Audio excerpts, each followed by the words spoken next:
Bueno, bienvenido al episodio 28 de Sinvergüenza Club con Ricardo Águilas. ¿Cómo estás? Muy bien, aquí estamos, con Dinos, ganas. tu profesión es maestro de... Pedagogía terapéutica. Vale. Y ahora indagaremos más en eso, pero ¿en qué te especializas? Básicamente, pues atiendo al alumnado que tiene necesidades educativas especiales. Desde la etapa de infantil hasta el primer ciclo de secundaria, a veces el segundo ciclo de secundaria. Hasta Pero la ESO, ¿no? hasta la ESO, sí, más o menos. Pero normalmente suele centrarse más en la etapa de infantil y primaria, que es Vale, donde están las mayores necesidades actualmente. vale. Y para hacerlo por orden cronológico, vamos a hablar un poco también de la oposición de esos que siempre están luchando ahí en la sombra y que nadie... Un tema candente. Sí. ¿Cómo ves tú la oposición del rectorado? La oposición es que es un tema bastante duro. Y te lo digo como opositor también. A pesar de ser maestro, pues llevo 6 convocatorias, las cuales siempre he aprobado, pero no termino de conseguir la plaza. Es algo bastante duro e incluso injusto, porque tú te pones a pensar en el proceso y lo das todo, estudias todos los días, trabajas también. Ujú. Básicamente trabajas haciendo lo mismo de lo que te vas a examinar, lo cual a veces incluso no tiene sentido. Pero descubres que realmente es un negocio. No es algo exento del negocio que existe como tal en la oposición. ¿Por qué? Pues O sea, defíneme por qué es un por negocio. un negocio, por el tema de la academia, incluso las mismas administraciones, yo creo que tiene que haber algún tema de consenso entre ellos, como para por ejemplo, no sacar un temario común. Ujú. ¿Por qué no sacan un temario común? ¿En qué se divide? ¿Comunidad autónoma? No, ¿Provincia? cada ciudad, cada academia tiene su temario. Entonces es un filón que las academias, por ejemplo, pues aprovechan. Hay unos temas que gustan más que otros, etcétera. Entonces, pues tú te puedes preparar súper bien, te puedes pegar un año entero estudiando sin parar todos los días, mañana y tarde, que tú llegas a tu examen de oposición, por H o por B, tu tema no le gusta a tu tribunal y hasta luego. Ya, es que el tema de la oposición es algo complicado porque no es meritocrático como tal, o por lo menos yo lo veo así. A ver, tiene su punto de mérito. Tiene su Ujú. punto de mérito. Porque realmente el que se esfuerza al final lo acaba consiguiendo. Pero ¿en qué condiciones? Sí, pero no es meritocrático porque me refiero a la hora de tú buscas los mejores referentes, ¿no? Cuando tú haces una competición, una oposición o lo que sea, tú buscas los mejores, ¿vale? Claro. Entonces, cuando esos 10 mejores o esas plazas libres según el temario que ha cambiado, ya no te está dando los mejores, son los mejores de ese temario. Claro, exacto. Por eso el hecho de tener un temario común. Porque Ujú. luego se puede hacer una batería de preguntas tipo test, por ejemplo. Y no un tema al azar. Porque un tema al azar te puedes estudiar tú si te presentas a mi oposición. Ujú. Son 25. Tú salen 2 bolas o 3 bolas. Depende del año. Si tú te estudias un tema y te cae y lo haces bien y le gusta, puedes aprobar. Y a lo mejor solo te has estudiado un tema de 25 y yo llevo 25. Claro. ¿Y de qué partes consta la oposición del profesorado? Pues son como 4 pequeños exámenes. Ujú. Entonces, la parte A, que sería el primer examen, está compuesto por un examen teórico que se divide en 2 partes. En un primer momento se realiza el desarrollo de un tema en el que tú desarrollas el tema que te estás estudiando.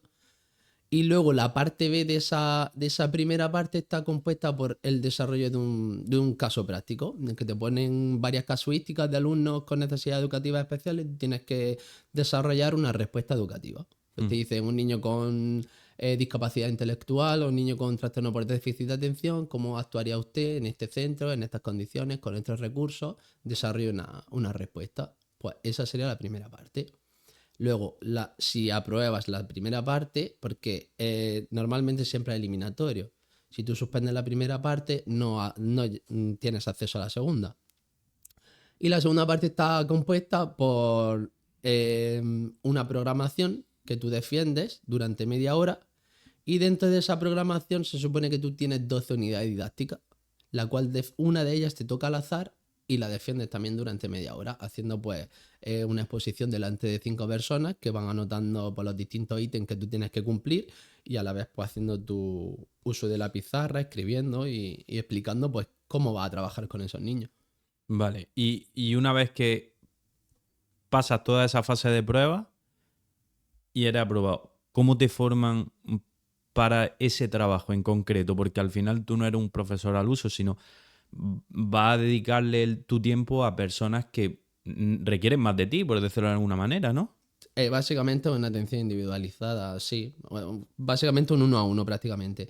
Pero bueno, decir además que el sacar un 10 en las 4 partes que te he comentado no quiere decir que te lleves la plaza o no. O sea, tú puedes aprobar eso, pero no puedes conseguir la plaza, que es lo que me ha pasado a mí en varias ocasiones. Luego está la parte de méritos, que es alrededor de un tercio de la nota.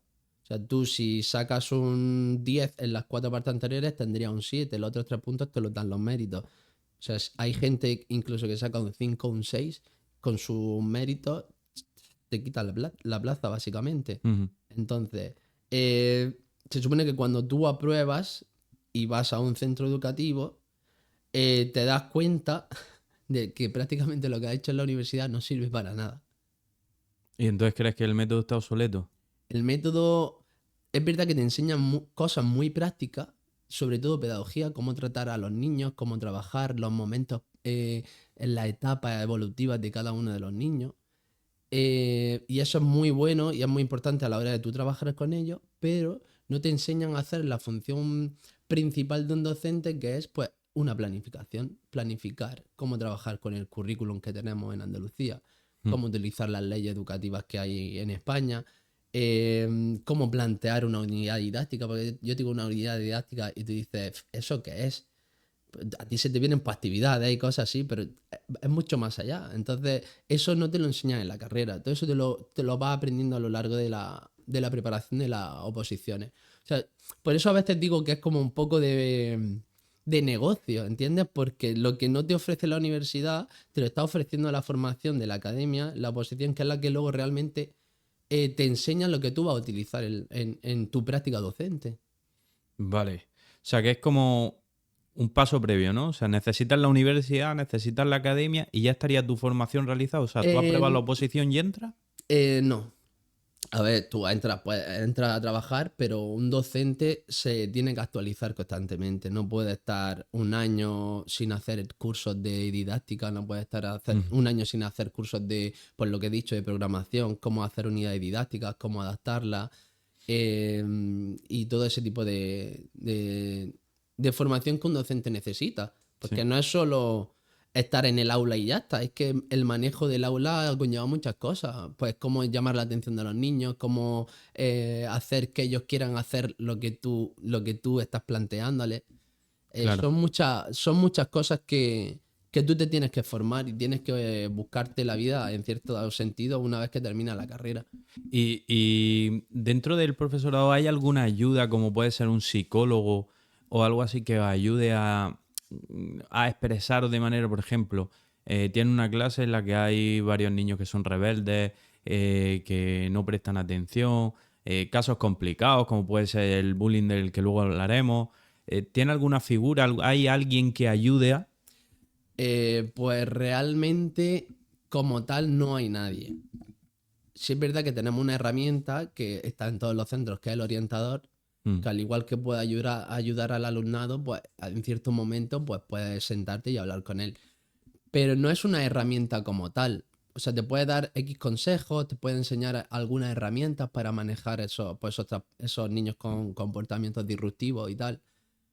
Pero en cuanto al tema del burning, del tú sentirte agobiado, el sentir mucho estrés respecto a tu trabajo, eso tienes que arreglarlo fuera.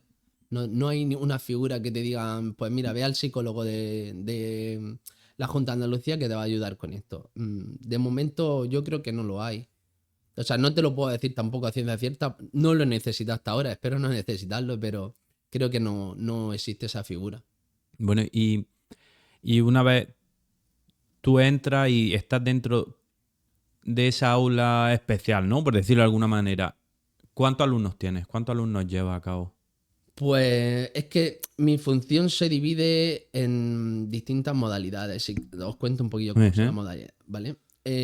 Donde yo comienzo a trabajar realmente en la modalidad B, que es cuando, si os acordáis los que estabais en el instituto o en el colegio antiguamente, cuando tú estabas en clase, llegaba un maestro y se llevaba a tu amigo, oye, vamos a trabajar fuera, no sé qué. ¿Entiendes? Pues ese maestro, seguramente que le decíamos el maestro de apoyo, Sí. era el maestro de pedagogía terapéutica, que antes se le decía pues el maestro de educación especial. Pues esa es la modalidad B, el trabajar con niños ciertas cositas, pues fuera del aula o dentro del aula. Mm. Luego está la modalidad C, que es un aula específica, que es donde solo tienen niños con necesidades educativas especiales y normalmente son bastante afectados. Y ahí pues eres un tutor.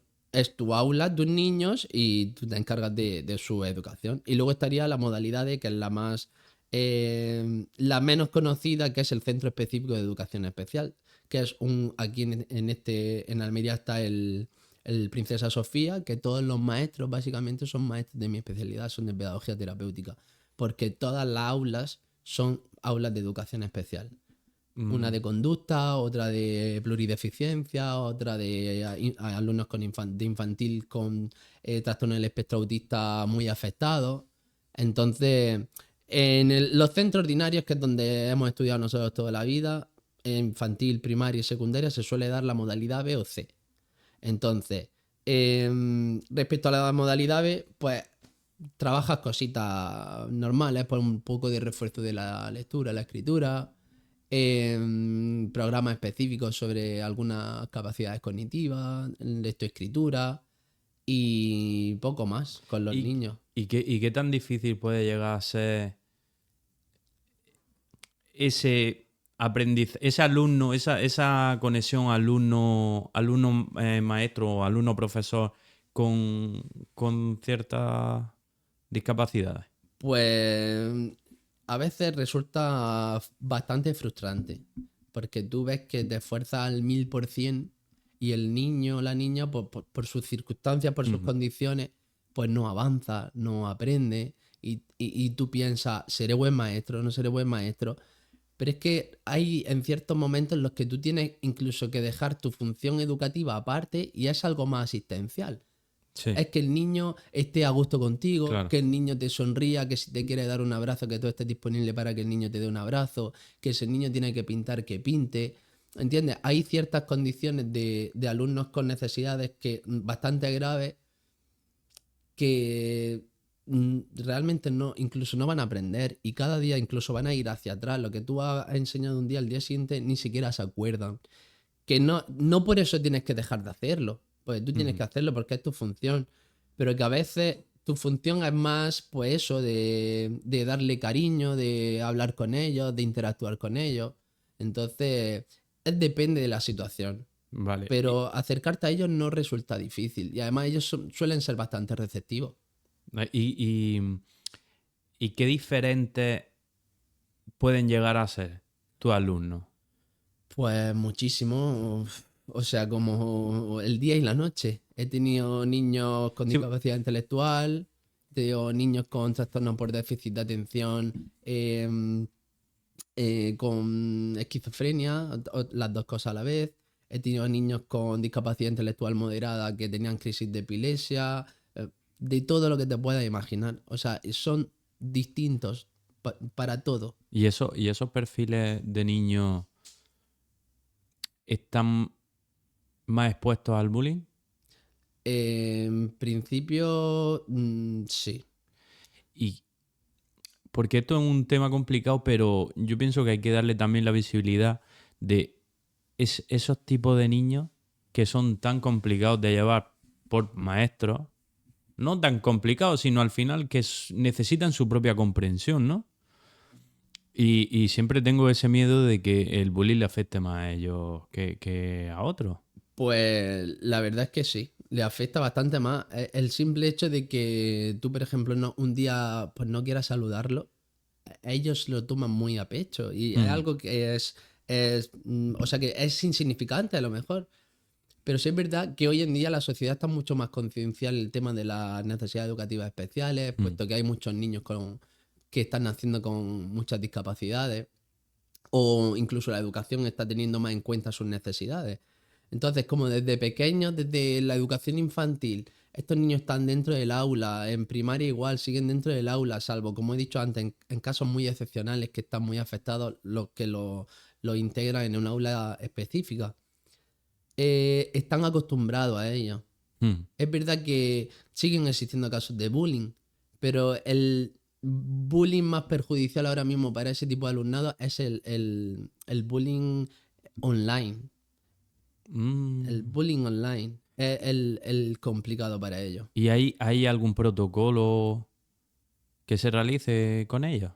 Hay un protocolo que está en uno de los anexos de unas instrucciones que tenemos en Andalucía, que siempre que hay un caso de bullying o de ciberbullying de alumnado del centro en el que trabajes, pues se inicia el protocolo, se sigue una serie de pasos y entonces pues se llaman a las personas pertinentes que tienen que intervenir. Pero es verdad que hasta el momento pues no... Sí, que no hay un protocolo adaptado solo para ellos, sino que es un protocolo general, Claro, ¿no? Y se va adaptando según los claro. medios que necesiten, ¿no? Claro, lo que pasa es que ahora, pues eso, como está muy de moda el tema del el ciberbullying, por así Sí. decirlo, pues, como ahora todos los niños pues tienen redes sociales, la facilidad que tienen para ocultarse detrás de los perfiles de las redes sociales e insultar de manera pues Gratuita, ¿no? gratuita, básicamente. Pues los niños con necesidades educativas especiales, al igual que nosotros, les gusta entrar a YouTube a ver una canción, les gusta entrar a Instagram, si tienen Instagram, o a Facebook, tienen sus redes sociales, igual que cualquier otra persona, y muchas veces pues te encuentras comentarios pues muy obscenos, bastante fuertes. Entonces, pues sí es verdad que por el hecho de sus propias circunstancias, pues reciben esos comentarios. Pero sinceramente en el centro en los que yo he estado, como siempre han estado súper bien integrados, se ha intentado trabajar actividad a nivel de centro, de aula, siempre con los otros cursos. Sí. Los niños tú los ves que cuando desde pequeños están incluidos, van creciendo y los otros lo ven normal. Es que debería de ser normal que los niños con necesidades educativas especiales eh, se sientan normales y trabajen con sus compañeros y no exista esa diferencia que siempre ha habido anteriormente. Ya, ya, pero bueno, también es que el simple hecho de que tienen ciertas necesidades que los demás no tienen lo hacen diferente, entre comillas, ¿no? Claro. O especiales, o llámalo X.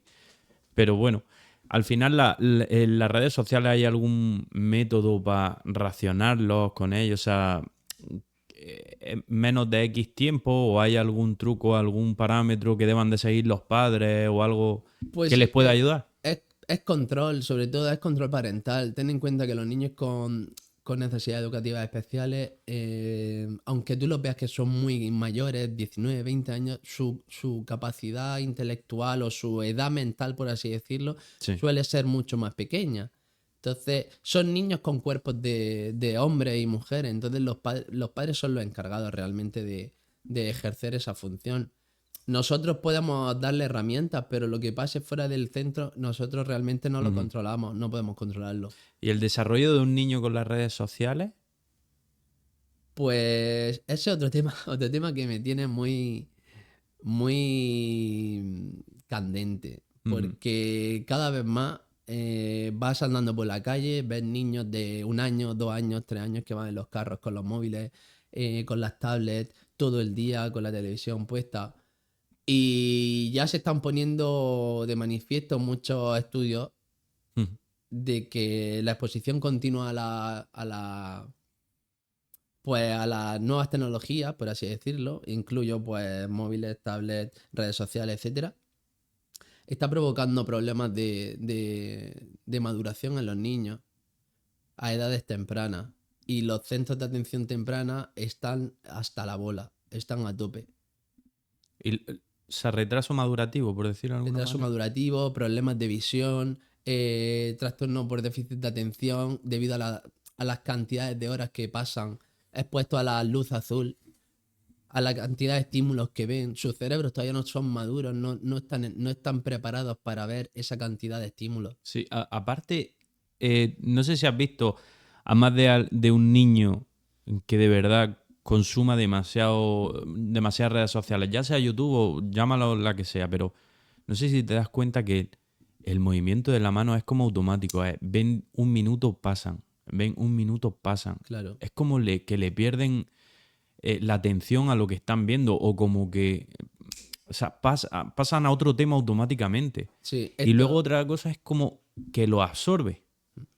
O sea, pierden totalmente la comunicación con el exterior. O sea, se centran en la tablet y no hay niños. Sí, hay centros que están atendiendo ya a, pues como el que va el que tiene una drogadicción, el que Ajá. tiene una adicción al alcohol, ya hay centros que están atendiendo a niños con problemas de adicción a los móviles, a las redes sociales, problemas de ansiedad, el aumento de las depresiones en los niños, que eso antes Buah. no se veía tanto.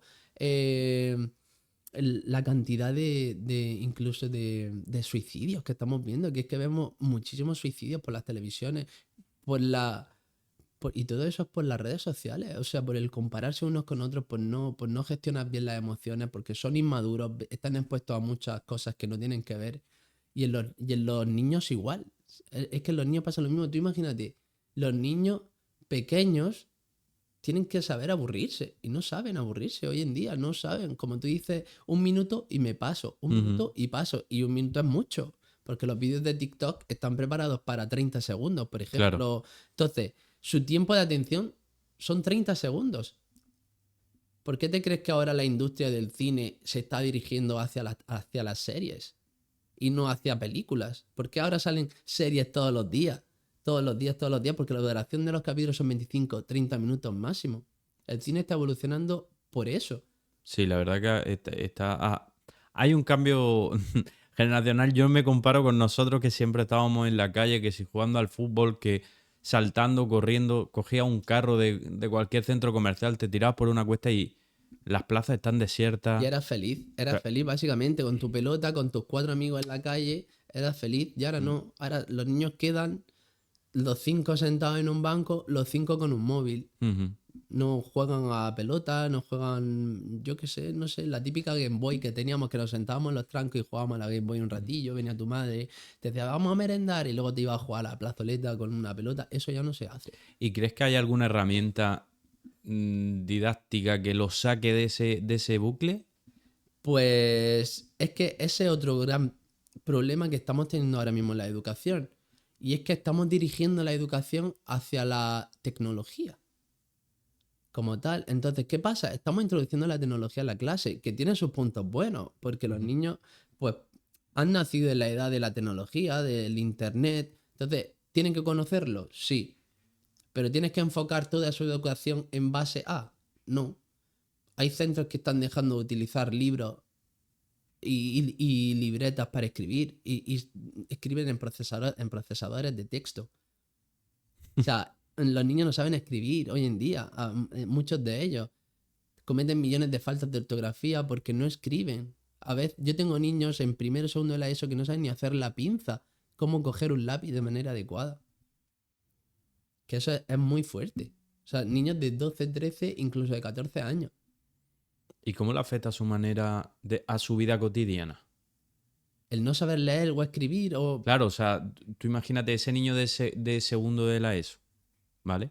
Que no sabe coger un lápiz. O sea, yo entiendo que eso al final va a llegar a ser un problema en el que la sociedad, por lo que tú dices, de manera tan avanzada, ha pegado ese salto de lo analógico a lo tecnológico Es que realmente es un y van a problema. encontrarse con problemas. Es que es un Con problema. problemas motrices, problemas de... O sea, Todo. O sea, es que la pinza es la base. Mi hijo ha aprendido a hacer la pinza con 1 año y medio. Bueno, incluso antes, con 8 o 9 meses, ya empiezan a hacer la pinza para coger los alimentos en trocitos. Entonces, cuando un niño con 12 o 13 años no es capaz de coger un lápiz de manera adecuada, ahí hay un problema de base. claro. Es un problema que ya viene de mucho tiempo.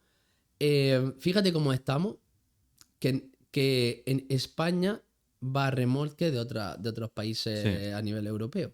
Bueno, el tema de la tecnificación de la educación ha sido pionero en los estados nórdicos, pues Noruega, Suecia, Irlanda. Bueno, pues debido a todos los malos resultados que han obtenido durante estos últimos años, ¿qué han hecho? Han desechado la tecnología por total de la aula y han vuelto a los libros de texto y a los cuadernos. Porque están viendo que los resultados que se obtienen hoy en día no son satisfactorios. Los niños no aprenden a leer y a escribir con las tecnologías. Se distraen. Claro. Tú puedes utilizarlos como recursos, puedes hacer una tarea escrita o buscar información en las redes sociales, pero luego tienes que plasmarla por escrito, tienes que aprender a escribir, tienes que aprender a leer. Y eso es lo que no hace falta en los centros. Pero a España todavía le queda mucho tiempo. O sea, Claro. vamos a remolque de esos países. ¿Sabes lo que me pasa a mí con el sistema educativo? Aparte de que lo veo obsoleto, que ahora me dirás tú, que lo vives más desde dentro, cómo lo percibes, sino que nunca somos pioneros en algo. O sea, ahora vemos que en las redes sociales, digo ahora, me refiero a la gente de nuestra edad.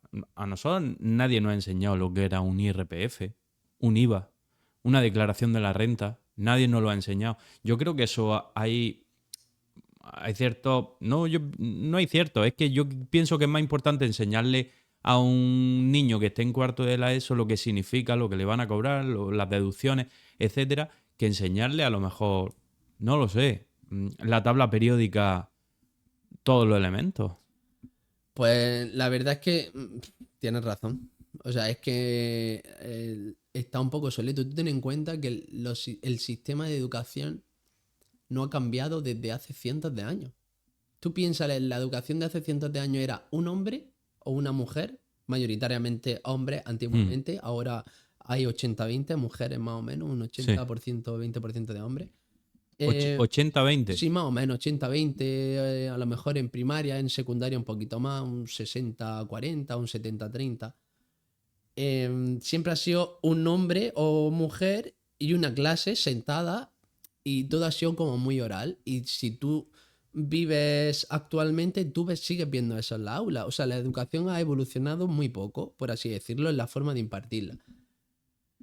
Y es verdad que habría que darle una vuelta, pero nos la estamos llevando al sentido que no es, desde mi punto de vista, un sentido, pues, el de la tecnología que no nos va a llevar por muy buen camino. Pero también tienes razón en cuanto al hecho de que no nos enseñan muchas veces cosas prácticas para la vida. Ya no es el tema pues la tabla periódica, pues si vas a estudiar química, pues será práctica para ti, o sea, te va a venir bien. Pero una persona que va a estudiar, pues yo qué sé, economía, ¿para qué quiere saber la tabla periódica? A lo mejor le interesa más saber lo que tú has dicho, el tema de pues cómo hacer un IVA o cómo se declara la renta, o cosas así que son más prácticas, que nunca te las enseñan hasta que te vienen. Claro, es que al final, viéndolo con perspectiva, sabemos tantas cosas, que una aguda, que una esdrújula, que una llana, vale, perfecto, lo veo perfecto. Pero creo que hay cosas prácticas que se le pueden enseñar a niños que le den cierto valor a lo largo de su vida. Que cuando sepan hacer un tanto por ciento, lo que sea, pero que puedan realizarlo sin problema y que les salve o sea, que no estén firmando cosas sin saber lo que no están Claro. firmando. A ver, la educación es verdad que se está enfocando ahora mismo, se dice que es el trabajo por competencia, ¿vale? Y es enseñar al niño a ser competente en algo. ¿Qué estamos consiguiendo con esto? Que no sea competente en nada. Porque estamos preparando al niño a ser competente, por ejemplo, una situación de aprendizaje que sea, pues, ir a comprar el pan. Tú tienes que seguir una serie de procesos de ir a comprar el pan.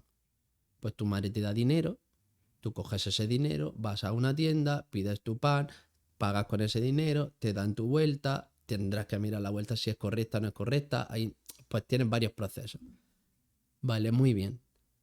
Pero se están perdiendo muchas cosas por el camino. O sea, tú le exiges al niño que sepa sumar y restar, ¿vale? Tú le exiges al niño que sepa multiplicar, pero ya no le puedes exigir que se sepan las tablas de multiplicar. O sea, tú le tienes que dejar las tablas de multiplicar porque es que no hay niños que se las saben ya, por ejemplo. Y para mí es algo muy práctico. Pero, Es algo básico en la vida. Para mí no es básico saber cómo se hace una derivada, una integral o el diagrama de barras de la temperatura. A mí eso a lo mejor no me interesa. Me interesa multiplicar, sumar, restar, dividir y dónde puedo utilizar yo hoy en día todas esas operaciones. Porque muchas veces los niños, maestro, es que, ¿para qué quiero yo saber cuándo utilizamos la X en las ecuaciones? Ujú. Pues digo, pues mira, pues la X la utilizas básicamente en todas las operaciones que tú te puedas plantear, utilizas la X. Tú vas a un restaurante, pagas una cosa, un vino, pagas una comida y dices, ¿y esto? No sé de qué es esto. Ahí tienes una X. O sea, tú tienes un dinero total, un dinero que te ha costado otra cosa, un dinero que te ha costado otra cosa, despejas y te sale lo que te falta, que es la X, es lo que no sabes que te han cobrado, ¿no? Pues una forma de ecuación, pues ejemplos prácticos. Lo que pasa es que hay que hacerlos reales y conectados para que los niños pues lo entiendan, porque antes se enseñaban de manera desconectada. A nosotros no nos ponían ejemplos de dónde se utilizaba una ecuación. Sí, claro, sí. Al final es que nosotros mismos, que hemos compartido en el mismo instituto, yo no me acuerdo nada de lo que de la educación que me impartieron en religión Es que, por ejemplo, la religión o música. para mí no vale, música tampoco, pero porque luego son cosas que tú desechas como tal, porque en tu día a día pues no te valen. Pero yo, por ejemplo, sí recuerdo cosas de lengua. Sí, yo también, claro, pero ¿por qué? Porque también las trabajas de manera diaria. Claro, Antes he puesto el ejemplo de las palabras que si eran llanas agudas, pues a lo mejor si tú eres un lector, sabes identificarlas de manera indirecta más claro. rápidamente que otro que no lo es, ¿de acuerdo? Pero yo, por ejemplo, es que, o sea, ¿cómo se llamaba? Plástica y... ¿Cómo era la Educación artística o educación educación. artística? Pues si mi profesor Rodrigo no se hubiese puesto conmigo de manera individual porque a mí me gustaba el arte y me puso a hacer cosas diferentes al resto, hubiese estado dibujando cartulina. ¿De qué me servía? De absolutamente de nada. Para pasar el tiempo, Para pasar básicamente. el tiempo. Claro, pues Y son las asignaturas que más quería. claro. Y sin embargo eran las que menos va a utilizar a lo largo de tu vida. Pues sí, A no ser que te dediques a algo relacionado con ella. obvio, obvio, pero lo que me vengo a referir es lo de antes, que creo que habría que darle una vuelta y habría que añadir ciertas asignaturas que preparasen a la juventud para la vida. Pues sí, por ejemplo, el tema de la economía, yo una asignatura que metería sí o sí. Economía familiar, por ejemplo. Por ejemplo, Prepararte para tener. Puedes tener una familia o no puedes tener una familia, o un tipo de familia como las de hoy en día, ujú, pero una economía familiar es jodida. O sea, es jodida. O sea, no es tan fácil. Luego, pues el IRPF. Tú esperas un dinero y luego te llega otro. claro. Entonces, ¿de dónde vienen todas esas deducciones? ¿Por qué pasan todas esas cosas? Y no las sabemos. Esas son cosas que deberíamos de conocer. Ujú. O el tema de los contratos de trabajo. Para mí es otra cosa muy práctica. Porque luego nos engañan. No, saber leerlo. Si es que hay tanta facilidad en engañar a Claro, alguien. O sea, no, te estoy dando X horas, te estoy dando otra hora, esto, lo otro. Y no saben leer un contrato de claro, trabajo. claro. Porque no nos enseñan. Entonces a nosotros nos enseñan sobre todo en los temas de trabajo, pues a seguir órdenes, a acatarlas bien y de vez en cuando pues pregunta un poco si tienes dudas, pero ya está, si das un papel, lo firmas, que no sabes ni qué estás firmando, porque tú pues confías quizás en esa persona Ujú. y lo firmas, pero es como tú dices, yo te puedo engañar en el contrato y decirte que te voy a dar 40 horas, estás trabajando 20, perdón, darte 20 horas, trabajar 40 y estás dado de alta 15. Claro. Si no sabes buscar todos esos datos en el contrato, pues estás perdido. Claro, no, y aparte que luego vienen los problemas. Ya no es solo al empresario, que bastante lo castigamos en este país, sino que eh, gente que se siente engañada sin haber sido engañada y de repente pues se van a los tribunales. ¿Por Claro. qué? Porque no saben lo que han firmado, lo que han leído, o lo que han trabajado, no saben interpretarlo. Y eso para mí es un problema para la sociedad, porque al final nos hace más ignorantes y lo que hace es que el país no evolucione como tal. Sobre todo, para mí el concepto clave aquí es una educación financiera, que Ujú, la gente sepa manejar el dinero eh, y, claro. y que sean conscientes de todo, porque el dinero hoy en día es lo que mueve todo. Entonces, en base a tu conocimiento del dinero, prosperarás o Claro. no prosperarás. Pero es que es más fácil.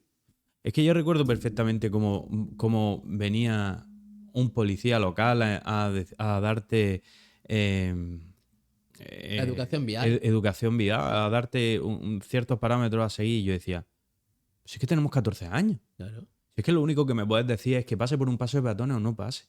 Pero no te llegaba un tío a decirte, mira, si tú ahorras esta cantidad, o si tú haces esto en este tiempo, o si tú, ¿sabes? Una persona que venía a enseñarte educación sexual con 12 años. Ya. Que tú te Un reías. pedazo consolador encima de la mesa. Es verdad que te Y reías. poniéndolo de un preservativo. Y yo decía, alma de cántaro.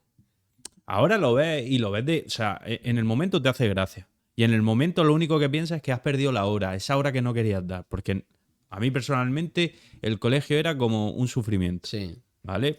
Luego vas creciendo y lo vas entendiendo y tú mismo estudias. Pero en ese momento, perfecto, educación sexual, perdemos una hora de clase. ¿Sabes qué pasa? Que a esas edades nos someten a una serie de decisiones críticas y no somos maduros Y para política. ellas. Y política, y no somos maduros para ello, porque como tú dices, pues es que me acuerdo del caso ese que has comentado el consolador, porque es que me acuerdo de la chica Claro. que sacó el consolador en mitad y lo plantó encima de la mesa y fue como, wow, ¿qué pasa aquí? Claro. Pero tú imagínate explicando a niños de 14 años. Claro, que- pero es que realmente es necesario. Porque hoy en día vemos niñas de 14, 15, 16 años que están embarazadas o niños de esa misma edad, padres que dices tú, pero si es que no has podido vivir tu vida. Necesitas una educación. El tema de las agresiones sexuales que se están dando hoy en día, de los niños menores de edad, que eso es una locura que yo no entiendo. Es falta de educación sexual. Y cuando no tienes una educación sexual o en tu colegio, que se supone que es donde te forman, Ujú. y luego tienes, por suerte o por desgracia, yo he tenido la suerte de que mis padres he podido tratar con ellos temas de sexualidad y siempre me han recomendado, me han ayudado sin tapujos porque he tenido esa confianza con ellos, pero entiendo que otras personas no tengan esa confianza con sus padres y les diera tapujos, les diera vergüenza hablar con ellos de eso. ¿De dónde sacas esas nociones sexuales que tú adquieres? Pero entonces estamos hablando de una educación sexual diferente. Sí. Es que a mí no me sirve de nada que tú me enseñes a ponerme un consolador. No, si tienes una hora cada 2 semanas, hazlo de otra manera. Claro, Capta mi atención primero claro. y enséñame. Es que eso fue como muy chocante, pero Claro. claro, pero porque ¿cuánto tiempo le dedicas a eso? Claro. Que viene una hora en todo el año, esa chica vino, Ujú. 1 hora, 2 horas, no, es que ni me acuerdo. Yo ni lo recuerdo. Y creo que jamás, nunca más volvimos a tener otra hora de Claro, educación pero sexual. lo que me vengo a referir es, yo no recuerdo nada de esa hora, simplemente recuerdo el hecho de que cuando sacó el consolador. Es verdad, es que no recuerdo absolutamente Ya, nada. Entonces, a mí me pasa igual. claro, ¿qué te ha enseñado? Nada.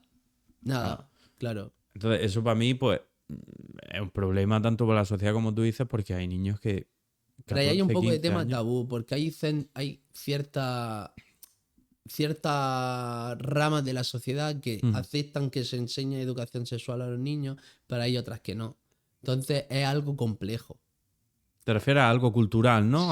Sí, Bien de ser hay musulmán, sea razones cristiano, culturales, sí. sea... Al igual que la religión, Ujú. en la aula, pues ahora tenemos religión musulmana, tenemos budista, tenemos muchísimas clases de religiones en los centros. Sí. Es complicado. Es complicado intentar Pero adaptar. en un aula que, por ejemplo, esté en 3 religiones, ¿no? Has dicho el Sí. budismo, el cristianismo, el musulmán, gente que no cree. ¿Cómo llega a afectar dentro de un aula? Pues en todos los parámetros. Tú ten en cuenta que son ideas muy contrarias en todas las culturas. O sea, el simple hecho, por ejemplo, te voy a poner un ejemplo muy claro.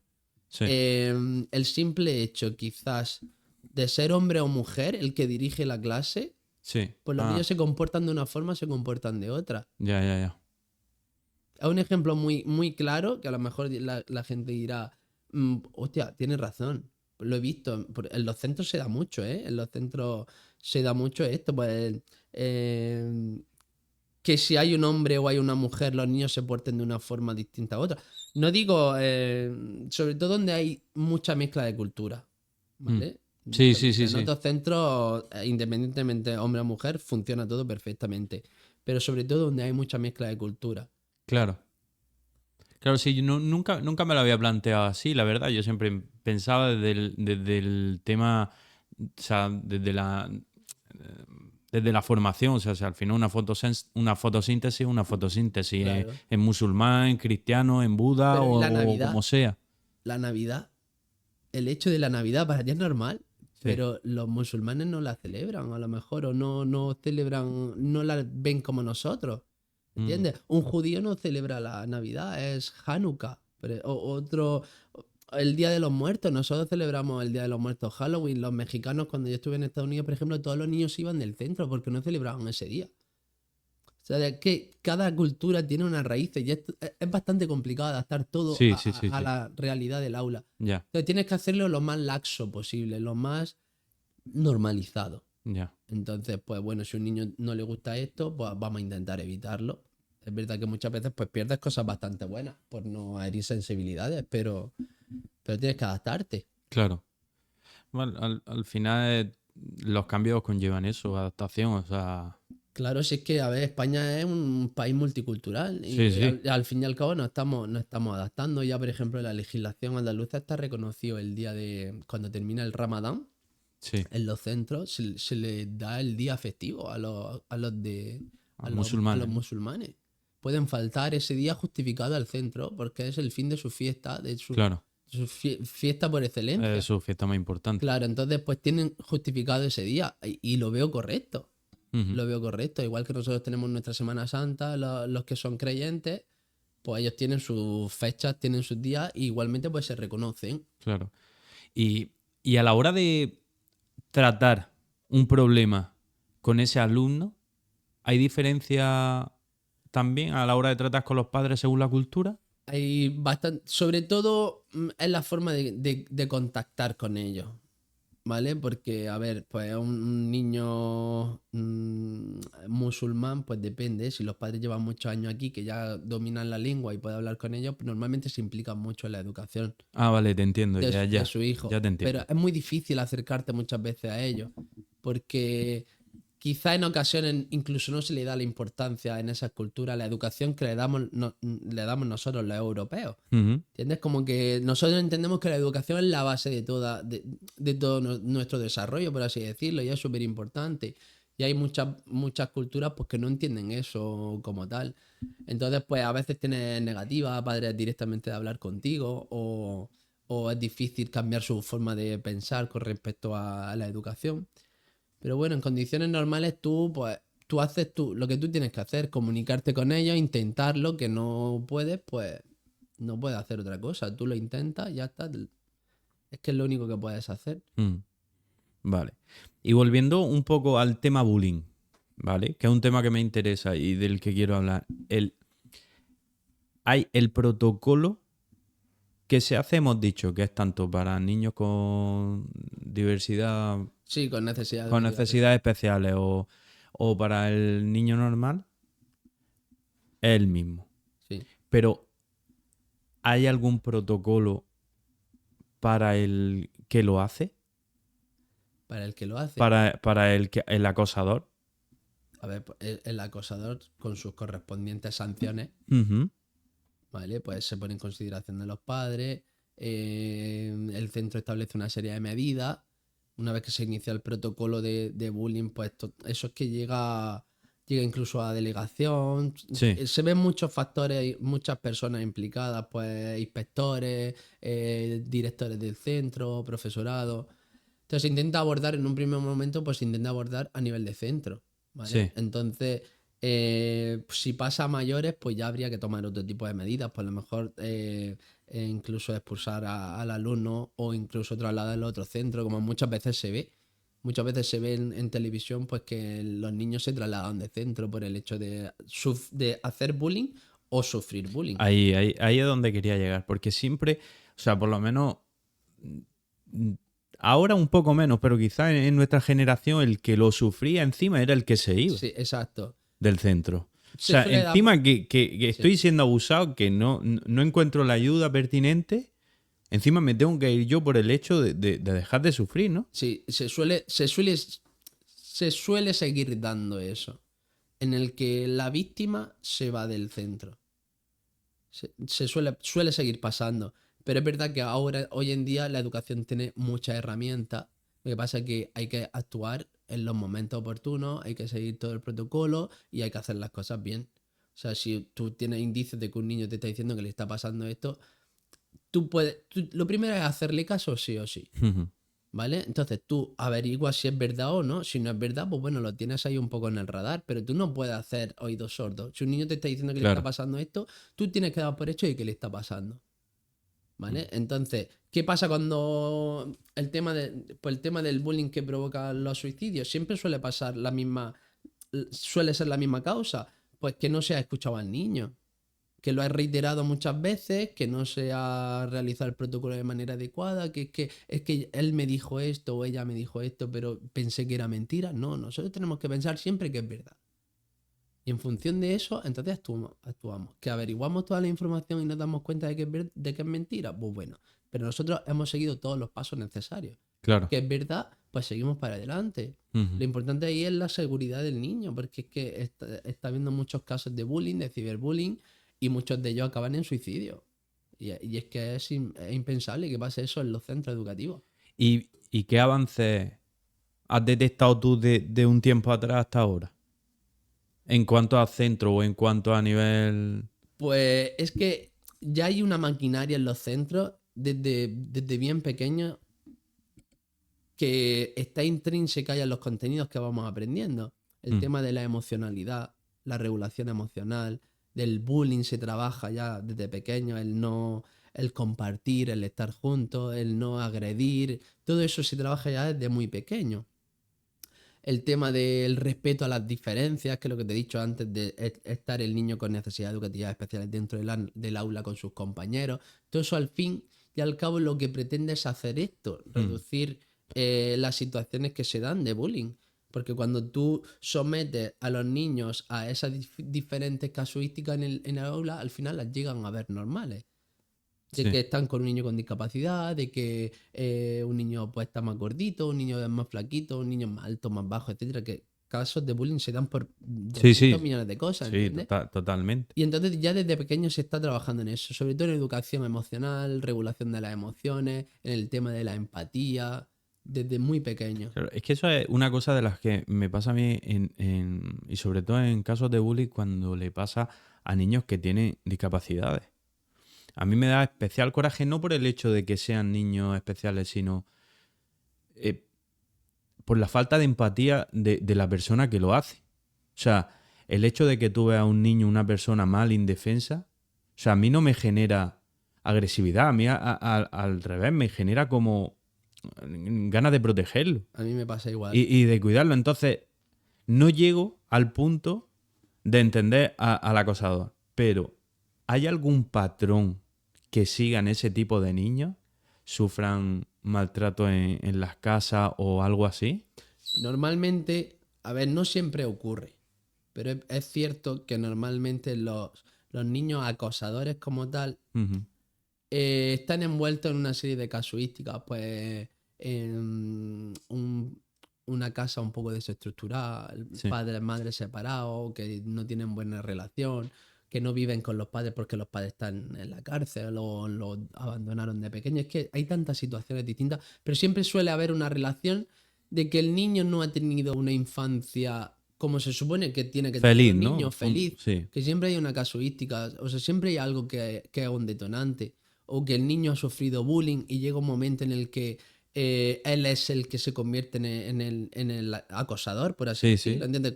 Llega el momento en el que dice, mira, ya estoy cansado de sufrirlo, ahora voy a ser yo el que lo haga. Ujú. ¿Entiendes? Que pasa muchas veces en los centros de niños que son muy bajitos y de repente de un año a otro vienen y han crecido 20 centímetros Claro, y deja de ser el acosado y se convierte en el acosador, por así decirlo, en el que le claro. crea. Pero sobre todo suele darse eso, es que afectan muchos patrones, afecta pues que los padres ingieran sustancias, Sí. drogas o alcohol en el momento del nacimiento, en situaciones de desestructuración de las casas.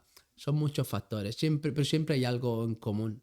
Siempre hay algo que hay ahí, un contexto social muy desfavorecido. Y, y- y pongámonos en la situación de el niño que está siendo acosado, ¿no? O está siendo insultado, llámalo como quieras.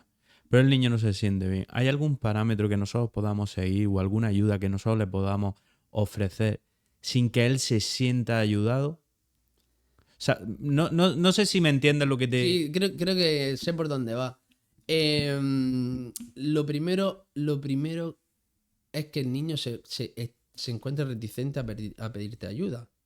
Porque ese es el paso que más le cuesta a estos niños. El reconocer que necesita ayuda porque le está pasando. Claro, O sea, está teniendo una situación que no es desagradable. O sea, que es desagradable, perdón.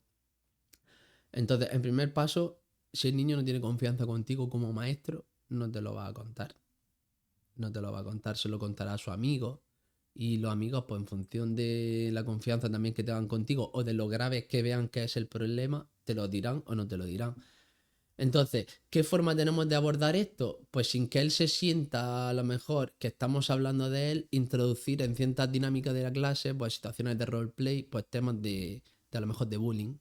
Pues yo, por ejemplo, me convierto en el acosador y le hago algo a algún niño, le digo algún comentario, le digo, mira, si te pasa esto por la calle, ¿cómo reaccionaría? Entonces, hacer situaciones que tengan una casuística parecida a lo que esa persona está sufriendo a lo mejor para intentar o incluso ayudarle a que él se manifieste o a que él comprenda el problema y cuál es la solución, cómo se sí. tiene que manejar. Ujú. Entonces, sobre todo se suele hacer eso al principio, que son situaciones sociales pues, un poco estructuradas, que son el roleplay. Incluso una conversación en tercera persona.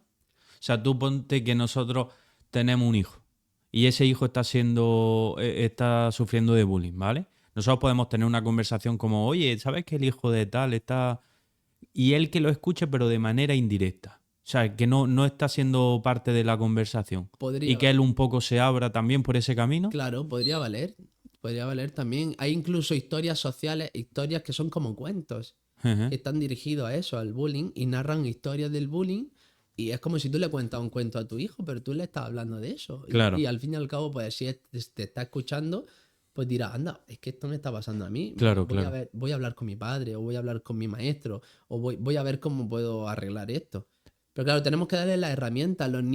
Claro, Los niños muchas veces se frustran porque no quieren mostrarse débiles, no quieren mostrarse que están teniendo un problema, entonces pues se lo tragan, pero mentalmente pues a veces no son lo suficientemente maduros ujú. y entonces pues pasan las cosas que pasan. Y llegado al punto en el que ese niño está a ese nivel de incomprensión porque, o sea, no podría definirte cómo se puede sentir un niño así, porque nunca lo he sentido, la verdad, pero cuanto menos no tiene que ser bonito.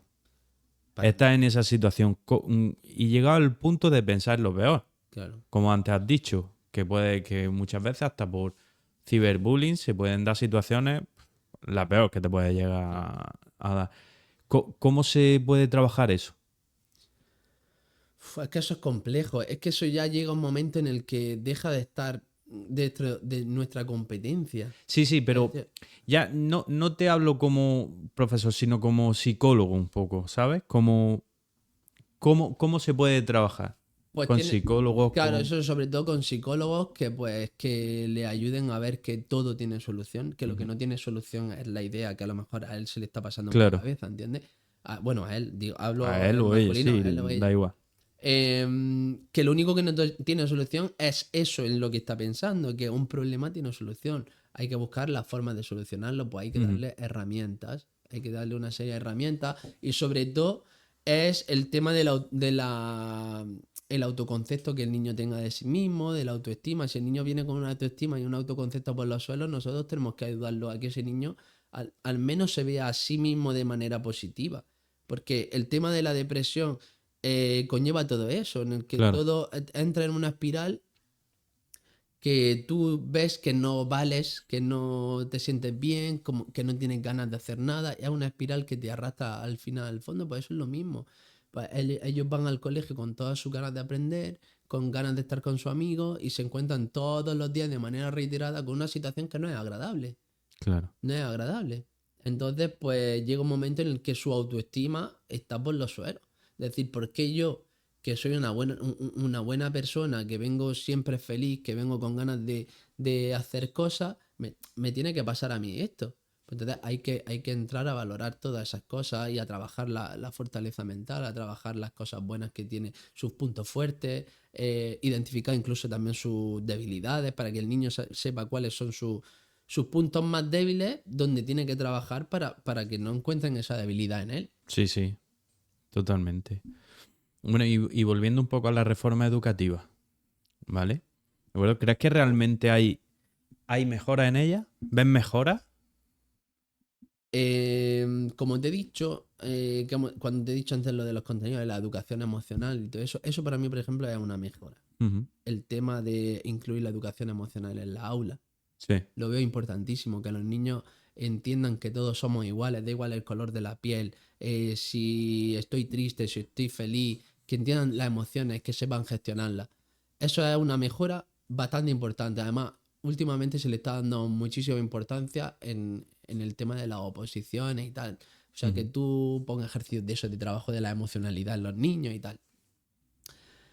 Pero luego la reforma educativa va avanzando en la sociedad, se está desviando hacia cosas que últimamente, pues, a mí particularmente no me gustan.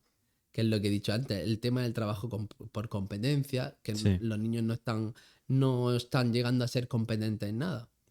¿Entiendes? Porque últimamente en la educación se evalúa por criterios, ¿vale? Tú acuérdate antiguamente cuando nosotros tú a lo mejor hacías la tarea todos los días, Sí, tenías un cuaderno espectacular y por H o por B tú llegabas a tu examen que te había puesto tu profesor X día, llegabas, te habías levantado malo o directamente no habías podido estudiar por cualquier causa y suspendías.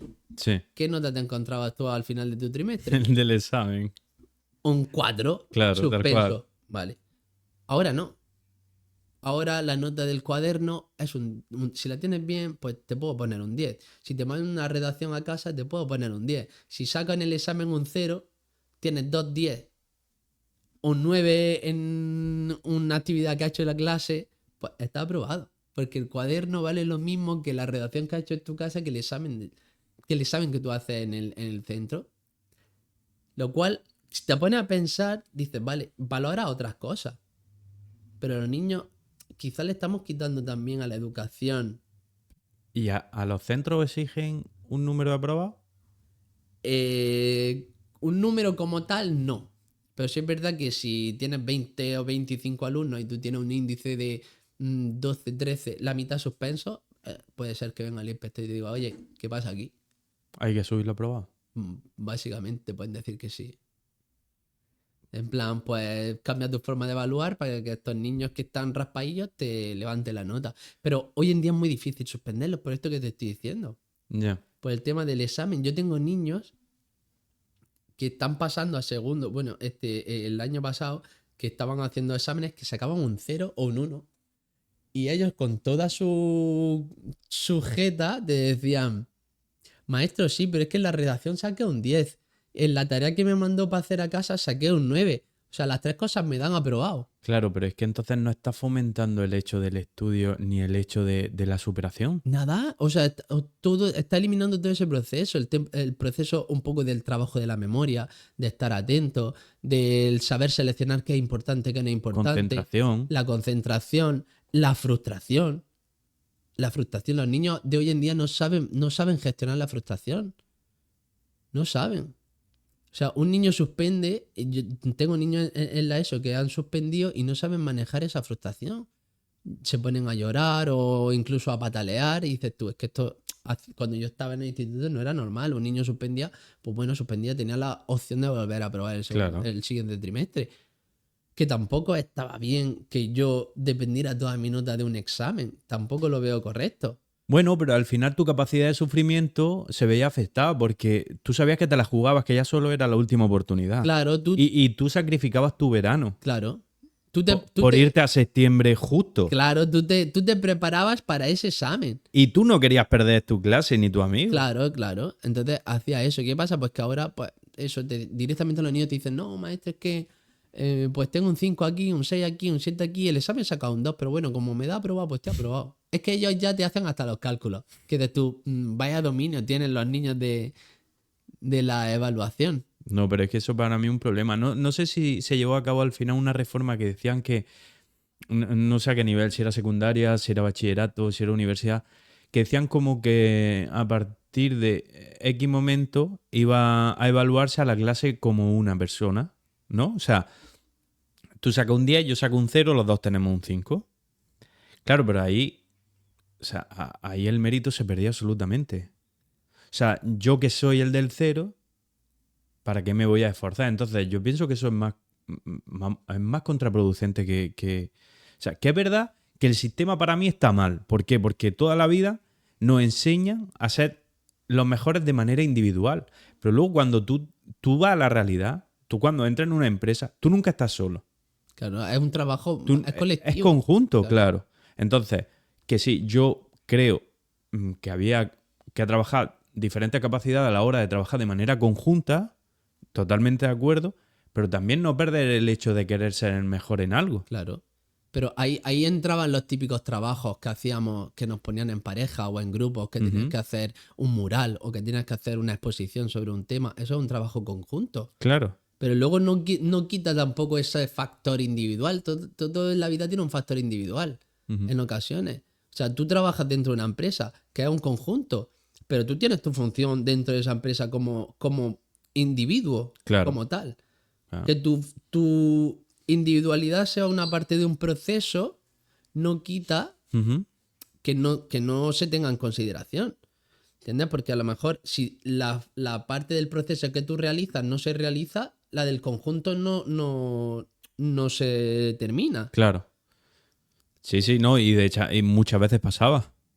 Claro, claro, te mandó un trabajo en el que estábamos 5 y trabajábamos 3 y 2 se tocaban Sí, los sí, sí. cataplines Sí. y luego llegabas y sacabas un 9 y era un 9 para los 5. Yo esa es una de las cosas que menos me gustan y a la hora, viéndolo ahora, creo que el fomento de la creatividad creo que ha bajado. O sea, no es que haya bajado. Yo recuerdo, por ejemplo, tú me conoces de siempre, pero para el que no me conozca, yo de pequeño era grafitero. Y la gente cuando veía un graffiti, me refiero a un graffiti en condiciones, no vandalismo. Sí.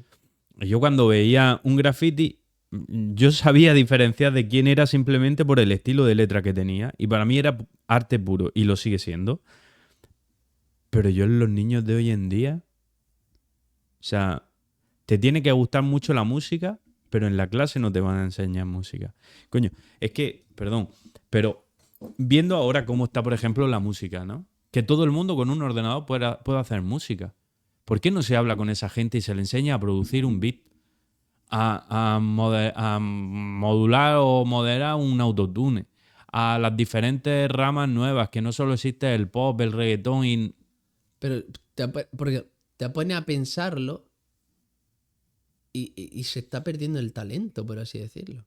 Y ya no es que se pierda el talento. O sea, para mí era mucho más fácil escribir un poema, que es lo más parecido que tú le puedes dar a un artista. Tú le das un beat a un niño y el niño sabe escribir poesía y ese niño te puede hacer una canción. Mejor o peor, si al Claro, final es práctica. Claro. Pero te lo va a hacer. Y la clase de música le va a interesar mucho más que si tú le das una flauta y le dices que tienes que poner los dedos así para... Este es el do, este es el re, este es el mi, y luego una canción que no le vale de absolutamente nada y las flautas y tirar la casa como la hemos tenido todos. La típica canción de Titanic. Claro, claro. Entonces, yo pienso que hay que evolucionar y hay que adaptarse, hay que hacer cosas que a la gente, a los niños les atraiga.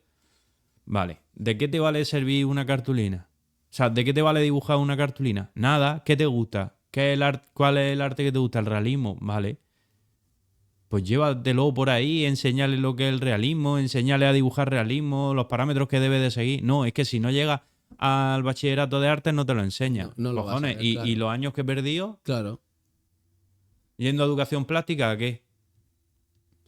Ahí viene el tema de la individualización de la enseñanza. Es complejo.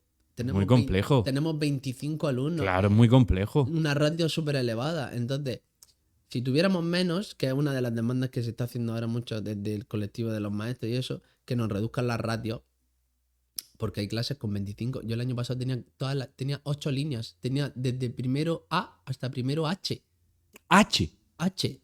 O sea, Qué primero A puta, hasta ¿eh? primero H. A No, 30 no niños. lo había escuchado yo eso A, nunca, el H, a ¿eh? 30 niños por aula. ¿Qué individualización vas a poder hacer ahí? No, ninguna. Probablemente no te sepan los nombres. ¿Qué individualización vas a hacer? Ninguna. Es imposible. Para ti como persona física es imposible. Y luego tienes 200 millones de papeles que tienes que rellenar, que si actas de evaluación, que si programas de refuerzo del alumnado con NEA, programas de refuerzo para el alumnado repetido. Buah. Son 200 millones de cosas. Entonces es imposible de dedicar tu tiempo a lo que realmente, pues vale. Yo tenía un niño el año pasado que era un genio, un niño que estaba en primero H, que normalmente pensamos, los últimos grupos son los peores, Sí. el A, el B, el C serán los buenos y el H ya, pues madre mía lo que habrá ahí en el H. Pues era un Pero genio. eso es por orden alfabético, ¿no? ¿O no tiene por qué? No, no tiene por qué. O sea, pues el A, el B y el C, por ejemplo, en este centro eran los grupos bilingües. Ah, Y luego los otros, pues era un poco de batiburrillo, pues 10 repetidores o 5 en cada uno, iban así. ya. Niños que venían nuevos, otros que se metían repetidores, un poco ahí de todo. Ujú. Y un niño que era un genio y en su clase, pues se frustraba porque no tenía la atención que necesitaba. Ya. O sea, es que el maestro estaba explicando, el niño ya tenía la tarea hecha. El maestro estaba hablando y iba a decir una cosa y el niño ya la estaba diciendo en su boca, que yo le estaba, que me ponía con él al lado. Y es como cuando un rapero le lanza una rima y te suelta la última palabra porque Sí. te la pilla, pues igual, el niño era así. El maestro iba a decir, no sé qué, la ecuación, y el niño te estaba diciendo eso mismo. Y dices, tú, tío, es que este niño es flipante. Y no tiene la atención que se merecía, pero es por eso. Porque no hay tiempo físico para dedicarle.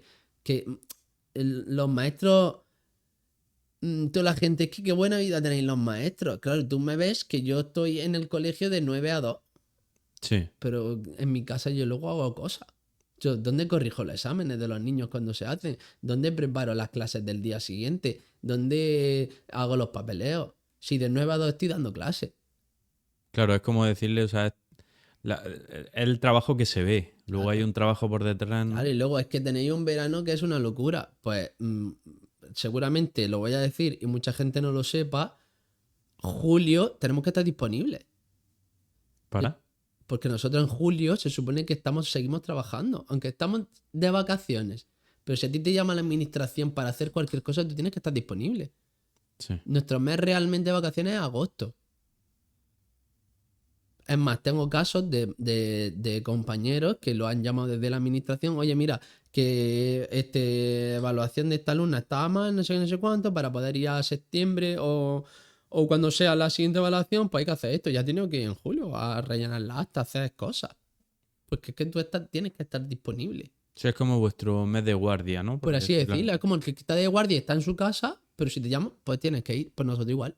Claro. Julio tenemos que estar disponibles. No lo trabajamos, pero estamos. Ya, sí, totalmente. Bueno, y algo que te quería preguntar, que siempre he tenido mucha curiosidad, es cómo es un centro por dentro. O sea, está el director, que ahora me dirás lo que dirige, por debajo habrá otra figura, y no sé hasta qué... Está el director, pues el director es el que realmente pues, lleva todo el peso del centro, por así decirlo. Él luego delega mucho en las figuras que están por debajo de él, pero es Pero, como la cabeza del centro, obviamente. perdón, el director es una oposición, se pone a No, dedo... el director es un maestro que tiene es funcionario de carrera, o sea, que se sacó su plaza en su momento. ¿Mm? Y una vez que lleva, no sé cuántos años son, pero necesitas tener X años trabajados, haces un curso de función directiva y tienes que presentar un proyecto de dirección. Sí. Entonces ese proyecto de dirección se aprueba y si te lo aceptan, pues puedes ser director o no. Depende. Tú imagínate que yo sea el director en un centro y tú quieres ser director, tú haces ese curso y puedes presentar tu proyecto de dirección. Pero claro, ese proyecto de dirección lo votan los compañeros que tenemos los dos. Pues a lo mejor gana el tuyo, pues yo dejo de ser director porque empiezas a ser tú. Claro. ¿Entiendes? Sí, sí, Es sí. el proyecto que más guste el de esa persona, comienza a ser director. Y en función del director, pues cada uno tiene una línea de actuación. Pues hay otros que se decantan más por la atención a la diversidad, pues que los niños con atención a la diversidad que estén súper bien cuidados, que estén súper bien son líneas Sí, pedagógicas distintas, pues uno claro. se centra más en otra serie de recursos, pues que toda la burocracia esté perfecta, que todo esté súper bien, que todos los recursos del centro estén disponibles. Pero claro, es que hay infinidad de cosas. Sí, sí, O sea, sí, sí. está el director, luego por debajo Pero está... él no ejerce, ¿no? Como profesor. Él tiene su hora. Por ejemplo, Ah, en sí. el cole en el que yo estoy, el director está por secundaria, o sea, tiene su plaza por secundaria y él tiene sus horas de inglés. Ah, Él vale, da sus vale. clases de inglés, tiene menos horas que un docente, Claro. porque obviamente tiene que estar ejerciendo sus funciones de dirección. Pero él tiene su orilla, por lo menos 4, 5, 6 horas a la semana, tiene Vale, vale, vale, sus vale. clases de inglés. Y luego, por ejemplo, está la segunda fila, como decirlo de alguna manera, por si lo estructuramos de manera piramidal, sería el jefe de El estudio, ¿no? jefe de estudio. Que se encarga de... Pues el jefe de estudio hace horarios de todo el profesorado. El jefe de estudio, pues normalmente que habla en las distintas reuniones que hacemos para preparar las actas, el que va leyendo los puntos. Es como... Es la voz del director cuando delega, por así decirlo, ¿vale? Él es la segunda persona al mando, pero tiene otras funciones, también tiene sus horas de clase. Ujú. O sea, todo en el centro prácticamente damos clase. Lo que pasa es que hay unos que, obviamente, por sus funciones, pues tienen menos horas porque Sí, tienen que claro. desempeñar Tiene, claro, otra otras función. funciones. Luego estaría después la secretaria, ¿vale? Pues que se encarga de pues, los temas administrativos, pues hacer inventarios del dinero de las subvenciones que le dan a los centros, de si tú pides material para tu aula, pues ella te da un presupuesto, la que se encarga del Ujú. dinero, él básicamente es la contable del Sí, cole, del cole, por así decirlo. Y luego pues están los maestros. los profesores, Claro, ¿no? luego están los maestros, pues luego hay otros maestros que se encargan de proyectos. Por ejemplo, ahora se ha puesto muy de moda el proyecto CIMA, que es uno así que engloba un montón de cosas, que es hábitos de vida saludable, el proyecto Aldea, que es, por ejemplo, el responsable del proyecto Aldea en el centro en el que estoy ahora soy yo, que es hacer un huerto escolar, Mm, ¿vale? Y también hay una línea de actuación dentro que es como de reciclado, sí, ¿vale? Hay muchos proyectos, cada uno tiene una cabeza, pero luego todo acaba en la parte alta de la pirámide, pues el director, sí. y luego los maestros. Vale, vale, vale, vale. Entiendo perfectamente. Y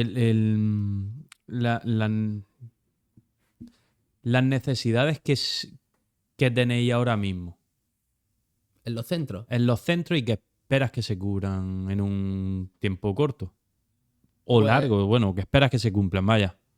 pues mira, necesidades, ahora mismo pues quizás tenemos mucha menos burocracia, que es lo que comenté anteriormente, Ujú. el tema de realizar muchísimas actas, muchísimos programas de refuerzo, que hay que rellenar muchísima documentación. ¿Cómo sería para ti en ese aspecto? O sea, ¿cuántas actas serían lo perfecto para ti? Por alumno, etcétera, etcétera? O Es sea, que porque tú por alumno, por ejemplo. por alumno, por ejemplo, pues depende de lo que tenga el niño. Pues si tiene una adaptación curricular significativa, pues tengo que elaborarla. Si tienen un programa específico, tengo que elaborarlo. Luego tengo que hacerle seguimiento a las dos cosas. Tengo que hacer reuniones con la familia. O sea, un mismo alumno te puede llevar muchísimo papeleo. Vale, y para hacérmelo fácil a mí, de manera explicado para ignorantes, ¿vale? ¿Qué papeleo sería el perfecto para un profesor? Pues Me mira, explico, pensando en que tenemos 30 alumnos y de la A a la H, es con que, el tiempo que hay que dedicarle a cada papeleo. claro, ¿Cuál sería el pues óptimo? mira, el tema de las evaluaciones iniciales. Las actas de evaluación inicial para mí es de lo más importante. Tienes que conocer de qué nivel parte el niño para Ujú. tú empezar Sí, sí. con el curso. Pues mira, ese acta, por ejemplo, yo no la quitaría, el acta de evaluación inicial. Pero luego tiene actas de equipos docentes, actas de equipos de ciclo, actas de departamento de orientación, actas de claustro, actas de no sé qué, que son 200 millones de reuniones Y todas de manera individualizada. O sea, no, todo, esos son en función de los grupos. Luego están las individualizadas de los niños. O sea, eso es tú como maestro con tus compañeros. ¿Entiendes? Luego tú en tu acta de equipo docente, por ejemplo, cuando tú te diriges a tu alumno, pues tú tienes que hacer una descripción de esos alumnos dentro de tu acta, Ujú. uno por uno, las notas que sacan de lengua, de conocimiento del medio, etcétera. O sea, es mucho trabajo, Sí, sí, sí. es mucho papeleo, te quitan muchas horas, muchísimas horas de clase. Ya ves. Que por eso los docentes pues demandan reducción de la burocracia, porque al fin y al cabo a nosotros nos han enseñado a ser maestros, no a rellenar papeles. Mm. ¿Y tú no crees que muchos de esos papeles se van al limbo? Sí, por eso queremos que lo reduzcan, porque mucho es burocracia para la junta, por así decirlo, tener atadas todas las cosas, que todo esté legal, que todo esté bien. Ya. ¿Entiendes? Pero realmente muchos de esos papeles no. Pues a lo mejor, si yo me reúno contigo como director y los maestros y estamos hablando de que vamos a hacer el huerto escolar, Sí. a lo mejor en un claustro, pues a lo mejor eso no necesita un acta. Simplemente pues anotamos nosotros que vamos a hacer el huerto escolar tal día, tal fecha, no sé qué, y no hay que subir ningún Sí, sí, sí, papel. sí. Pero claro, pues la secretaria se encarga de rellenar el acta, luego lo tienes que firmar. No sé, son muchas cosas que a lo mejor pues no van a ningún sitio y luego te quitan el tiempo de las actas que son realmente importantes, Totalmente. que son las de los niños, Ujú. que es donde tú reflejas pues, si el niño aprende o no aprende. Claro, totalmente. Oye, ¿y cómo son los padres a la hora de recibir información mala sobre su hijo? Son... Porque yo pienso que antiguamente nosotros le temíamos a nuestros padres. Sí, ¿sabes Y qué? en la generación de nuestros padres más. O sea, el profesor era como una figura que no se le podía faltar el respeto. O sea, era como un segundo padre. Si el profesor te decía, oye, tu hijo se está portando mal, Es porque se está portando mal. en casa problema. Sí, no, pues esa figura está cambiando bastante.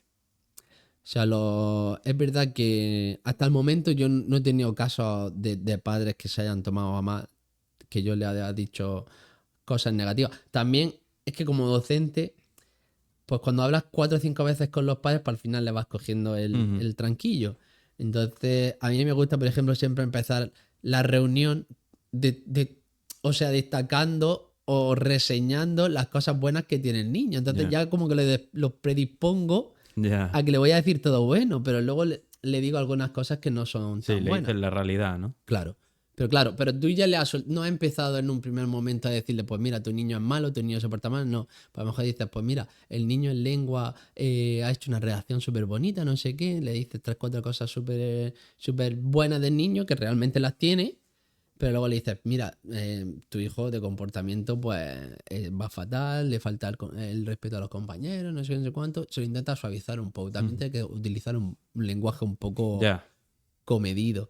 Pero sí es verdad que he tenido compañeros que hasta llorando han salido de las reuniones porque los padres pueden decir que su hijo que no es así, que los maestros que es un mentiroso, que él no conoce al niño. Yo qué sé, todo tipo de barbaridades. Y ten en cuenta que los niños pasan en los centros más tiempo incluso que a veces con sus padres. Ya. O sea, no vamos a conocer a los niños.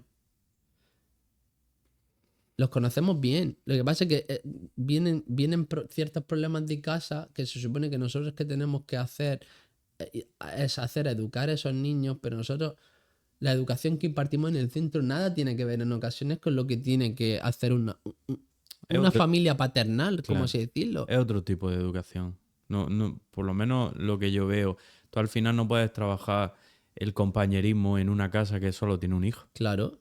No, eso se trabaja en el centro, pero el respeto hacia las personas se trabaja en los dos ámbitos. Pero si tú Claro, en tu casa le hablas a tus padres mal o tus padres te hablan mal o te tratan con la punta del pie, obviamente tú esa realidad la vas a reflejar en otro contexto. claro, claro.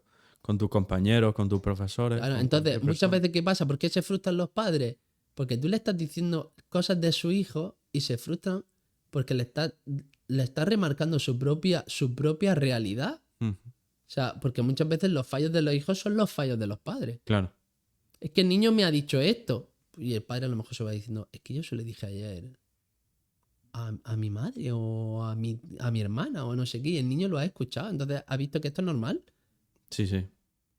Claro. entonces lo reflejo en Lo otros objetos. normalizan. Claro, Claro, todo lo de los padres lo normalizan. pues el comportarse mal, el no trabajar, todo eso los niños son un reflejo de sus casas, y a veces es así, o sea, un Claro. niño que viene tranquilo, con ganas de trabajar, sereno, pues normalmente coincide con que tiene una infancia buena, Sí, una infancia feliz, una sí, sí, familia sí. medianamente normal, por así decirlo, y ya está.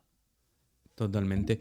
Bueno, y nos queda poquito ya, ¿vale? Dentro de poco ya te suelto. Pero las compatibilidades, los profesores, fuera de lo que es la docencia, pueden tener empresas, pueden dedicarse a otras cosas. Porque siempre, vamos a ver, no lo digo yo, sino que se sabe que muchos de los funcionarios que ocupan tienen un segundo trabajo que es una academia. ¿Entiendes? No sé si, o sea, el que te formó a ti como tal era un profesor o era un nivel más alto, no lo sé, pero generalmente un bombero que se le da bien la formación tiene su academia. Un policía tiene su academia. ¿Un profesor es igual? Sí y no. O sea, pero o sea, puede hacerlo En primeramente. principio, si es formación Ujú. como tal, se puede, ¿vale? Porque formación, todo lo que esté relacionado con el tema de la educación, tú puedes. Si escribes un libro Sí. que es algo educacional y generas dinero, tú puedes tenerlo. O sea, ese Ujú. dinero puedes ganarlo. Si montas una academia, Sí. pues puedes tenerla hasta cierto punto. Porque tú como docente tienes una exclusividad con la Junta de Andalucía. Y creo, si no me equivoco, que máximo puedes dar clases 70 horas en esa academia a lo largo de un año. 70 horas a lo O sea, largo de un año. O 70 sea, horas tú las puedes dar perfectamente, 6 horas en 2 semanas. básicamente. Entonces, ¿qué pasa muchas veces con la academia? Mm. Ya. Y, po- Atacamos y... por ejemplo, tú puedes eliminar el complemento, bueno, no sé especificarlo ahora, el complemento de exclusividad y hacerlo. Como docente no sé si está esa posibilidad. Sé que en en otras circunstancias sí. Por ejemplo, un médico sí puede perder esa exclusividad y trabajar en la privada.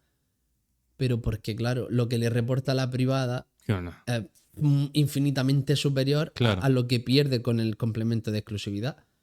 Pero, por ejemplo, un docente, me parece que la exclusividad a lo mejor son 1.000 euros. Si nosotros nos quitan 1.000 euros, o sea, me quedo básicamente con 600 euros, Claro. 700 euros. O ¿Qué sea, soy C? ¿C qué? no somos, creo que somos A. No, No. no sé claro en qué categoría somos, ¿eh? No, no. A uno o a dos, puede ser. No puede ser. A2 y A1 son interventores, tesoreros, abogados, interventores, tesoreros, abogados, secretarios. Tiene que ser B. Pues no Es sé. según la formación que os requieran. Yo creo que en las nóminas me aparece A. C2, A algo C2 es la ESO. C1, bachillerato. más. B, no sé qué era, si licenciatura o grado, Pues entonces seremos que B. era carrera. Ve Y algo. luego A1 y A2 eran carreras específicas para determinados puestos de trabajo, que era ya intervención, tesorería, habilitados nacionales. Pues yo, sinceramente, no sé qué categoría somos. Yo Vamos, pienso. juraría, Vamos, pienso que juraría. cuando hablan los sindicatos, CESIF y todo esto, Sí. las subidas de sueldo siempre pone a uno y a dos. No lo sé, a lo mejor estoy equivocado. Vamos, Puede ser, a uno puede y a ser. dos, porque el sueldo no han subido ahora 40 y pocos euros. Me parece que era a dos, pero claro, me han subido el sueldo 40 y pocos euros. Pero me han subido la cuota obrera 90. Y las retenciones del 18 han pasado al 21. O sea que cobro menos que cuando Sí. me subieron el sueldo. O sea, de puta madre, ¿no? O O sea, sea, te han subido el sueldo, pero percibo menos, ¿no? claro, ¿Qué? ¿qué tipo de broma es esa? Claro. Entonces, ¿podría tener una academia? Pues seguramente podría tenerla, pero podría dar 70 horas de clase si Ya. quisiera hacerlo Sí, vamos, que al de manera final. legal, por así Efectivamente, decirlo. Que efectivamente. de manera ilegal puede hacer muchas cosas. Claro. Pero ya eso va en tu persona, si Claro. quieres jugártela o no. Yo, por ejemplo, prefiero no tener tanto dinero y vivir tranquilo, por así decirte, y vivir con mi conciencia tranquila. Ya. Ya. ¿Y tú qué opinas? Pues yo opino que está bastante mal. Porque a mí, sinceramente, me gustaría trabajar. Yo trabajo por la mañana, tengo toda la tarde libre. A mí me gustaría poder hacer otras cosas y generar dinero. Porque me gusta. Y además, tú me conoces, soy una persona nerviosa, soy una persona activa. Si yo pudiera generar dinero por la tarde, lo haría. Lo Claro. intentaría al menos. Pero claro, tengo el miedo de que. ¿Y si lo hago y me va mal? Si lo hago y tengo que perder mi complemento de exclusividad, en el caso de que pudiera perderlo, voy a ganar más de lo que estoy perdiendo por hacer este trabajo. Mm. Eh, por eso muchas veces hay casos en el que los formadores de la academia, que son maestros de carrera, a lo mejor con 10, 15, 20 años de experiencia, se piden excedencia en los centros y dejan de ser maestros durante 5 años o el tiempo que Sí, dure la la excedencia. Y excedencia. esos 5 años se dedican a la formación. Y durante 5 años ganan seguramente más que en 10 años de trabajo en el empleo público. Totalmente. Pues tú que has sido opositor y sabes lo que valen una academia de oposición, que es que está por las nubes, pues ten en cuenta cuando tienes educación primaria, educación infantil, pedagogía terapéutica, audición y lenguaje, educación física, música, tienes todas las especialidades, inglés, todas las especialidades a vida y por haber, Ya. con un grupo o dos grupos, incluso a veces 3 grupos, con 40 o 50 personas por grupo a 150 euros por persona. Buah. O sea, es que no estábamos hablando antes de cultura financiera, vamos a Ujú. hacer cálculos. Sí. Increíble, ¿eh? O sea, son cantidades de 30 o 40 mil euros mensuales. Mm. ¿Qué trabajo te paga a ti eso hoy en día? Por eso Ninguno. digo que por eso al principio comencé diciendo que el tema de la formación era un negocio. Total. El tema de las oposiciones. Totalmente. Bueno, y ya la última pregunta que quiero hacerte. Con el tema de las redes sociales y demás, eh, no estoy muy puesto, pero ahora me lo dirás tú. El tema del sedentarismo y la vida saludable en los niños. ¿Cómo se da? ¿Cómo está? ¿Cómo lo manejáis? Eso se está abordando desde el programa este CIMAS que te comenté anteriormente, que tiene una línea de actuación que es hábitos de vida saludable, en el que Ujú. se le da a los niños fruta en el colegio, se trae muchas veces. El año pasado, o no, recuerdo hace 2 años, se trajeron a las chicas de la Unión Deportiva Almería, el femenino, que estuvieron hablando con los niños y con las niñas Sí. para motivarle a jugar al fútbol, a iniciarse al deporte. Se trabajan muchísimos juegos en el centro. Otra cosa que no había cuando nosotros estudiábamos son los recreos activos. Los recreos activos es que se planifican como tal. Tú veías al maestro en el recreo y decías, bueno, pues el maestro está allí tomándose su café tranquilico, está vigilando, pero está allí. Sí, tal Ahora cual. no. Tal cual. Ahora están los recreos activos, el maestro pues saca juegos, los niños juegan, se planifican los recreos, pues que unos estén jugando los bolos, otros estén jugando al badminton, otros estén jugando no sé qué, que los niños estén moviéndose. Porque todo lo que el niño no haga en el centro posiblemente no lo vaya a hacer después. Claro, si como el niño no sea deportista o tenga unos hábitos deportistas dentro de casa que vea, Claro, entonces si el padre o la madre no es deportista, no le gusta, pues el niño muy difícilmente va a tener la opción de hacer deporte, a no ser que lo haga en el centro. Y como últimamente estamos viendo eso, el excesivo uso de las nuevas tecnologías, las videoconsolas, que los niños pues no salen a la calle, no hacen de nada. ¿no? Y aparte es sobre todo el poder de decisión, que siendo tan pequeño es como que todo lo que veas es lo que tú vas a realizar. Y el hecho de tú ver en la casa, que yo también pienso que es culpa, en cierto modo, de los padres, el hecho de que ninguno practique deporte o que tenga una formación de deporte, ya sea el deporte que sea judo, fútbol, lo que tú quieras. Pero como esa responsabilidad de que tu hijo lo practique, y aparte, ese niño sedentario que se pone gordo, es que es bullying. Ya. Es que es un poco la pescadilla que se muerde la cola. Claro, en ese o sea, probablemente, o sea, no digo que probablemente ni el 100% ni Pero tiene mucho de una eso, pero probabilidad más alta. una probabilidad de Claro, que sea la víctima. claro, claro, claro. Y además hay estudios que ya lo muestran en la net televisión. La obesidad infantil ha aumentado un montón. Ujú. Pero es por todo esto, por la apatía hacia el deporte últimamente. Los niños pues que no salen, no corren. Y hay que incentivarlos. Pues ¿cómo se incentivan? Pues desde el centro, con el tema del repartir fruta, que coman alimentos saludables. Pero es que luego si llegan a casa y tú te estás matando en el centro por darle una pera, una manzana, un plátano y al mediodía llega el niño y se encuentra un menú de McDonald's para comer, pues dices Claro. tú, yo controlo hasta donde puedo, hasta donde no puedo, pues no puedo hacer mucho más. Yo te puedo incentivar, te puedo ayudar, pero el resto está en las manos de los padres. Sí, claro, pero que eso es otra, por ejemplo, de las herramientas que se podrían dar dentro de un centro. El hecho de a la gente joven enseñarle no a contar calorías, sino a temas de nutrición. Claro. Tema de Temas de que nutrición. sepan de que a lo mejor una cuchara sopera de aceite de oliva tiene las mismas calorías que un filete de pollo. Pues O sí, que o un sea, puñado de nueces tiene las mismas calorías. Y que a lo mejor se lo comen de manera inconsciente. Y no saben que lo único que están generando son calorías. Que me refiero que al final que hay muchas opciones en las que se le puede enseñar al alumnado que las pasamos por alta o le decimos, bueno, esto se ve más, esto del tema de las calorías, de eso se ve más en la ESO. Es más, te pongo un ejemplo. El año pasado, en el instituto en el que estuve, vinieron a dar una charla a una enfermera ujú, sobre la ingesta de azúcar. Bueno, pues cuando los niños vieron, claro, porque te dice, una Coca-Cola tiene mucho azúcar. Pero claro, tú te imaginas la Coca-Cola y dices, vale, tiene mucho azúcar. Pero vamos a ver cuánto azúcar tiene de verdad. Vamos a coger los gramos de azúcar que me está poniendo la lata y los vamos a echar en un tarro y los vamos a ver. Cuando los claro, niños veían las cantidades de azúcar que llevaba una Coca-Cola o un Nestí o un Acuario, era como, maestro, ¿en serio lleva todo este azúcar? O sea, flipaban. Decir, claro, todo este azúcar me estoy metiendo solo en esta lata. claro. O los yogures infantiles. Los yogures infantiles son veneno. Ujú.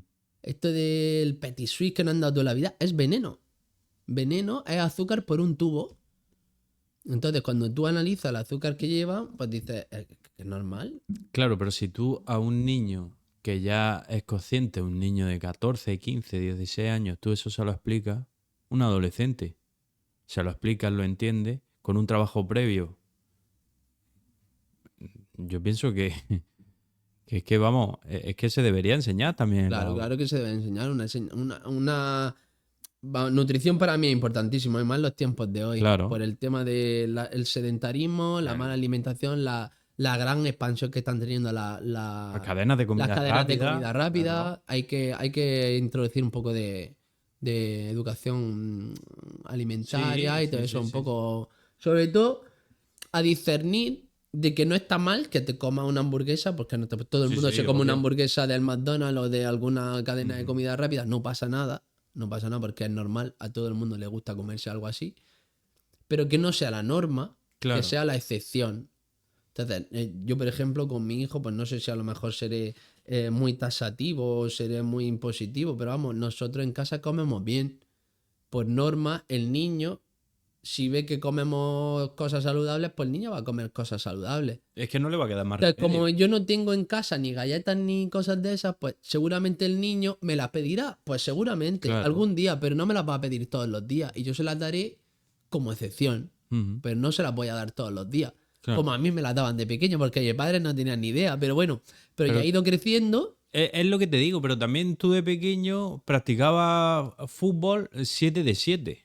7 días y 10 horas al día me pegaba en la calle. Claro, Y luego jugaba en el claro, y colegio por la tarde y luego me iba a entrenar por la noche. claro, ahora no pasa eso. No, No pasa. Y aparte de eso, es que es lo que te digo, si tú desde pequeño le enseñas que el único cereal que hay en tu casa no es Choco Crispy, que es avena, el niño va a interpretar que la avena es el cereal. claro.